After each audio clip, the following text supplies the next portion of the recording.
ওই নদী পার হয়ে মামার বাড়ি চলে যাব বেড়াতে, কিন্তু কেউ যেন দাদাকে বলবি না।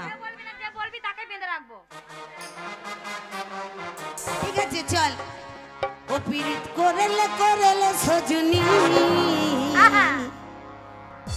সময় চলে গেলে আর পাবিনি ধনী। ওরে সময় চলে গেলে আর পাবি। জোকারটাকে ঢুকতে দাও, জোকারটাকে ঢুকতে দাও। পীড়িত করেলে করেলে সজনী, সময় চলে গেলে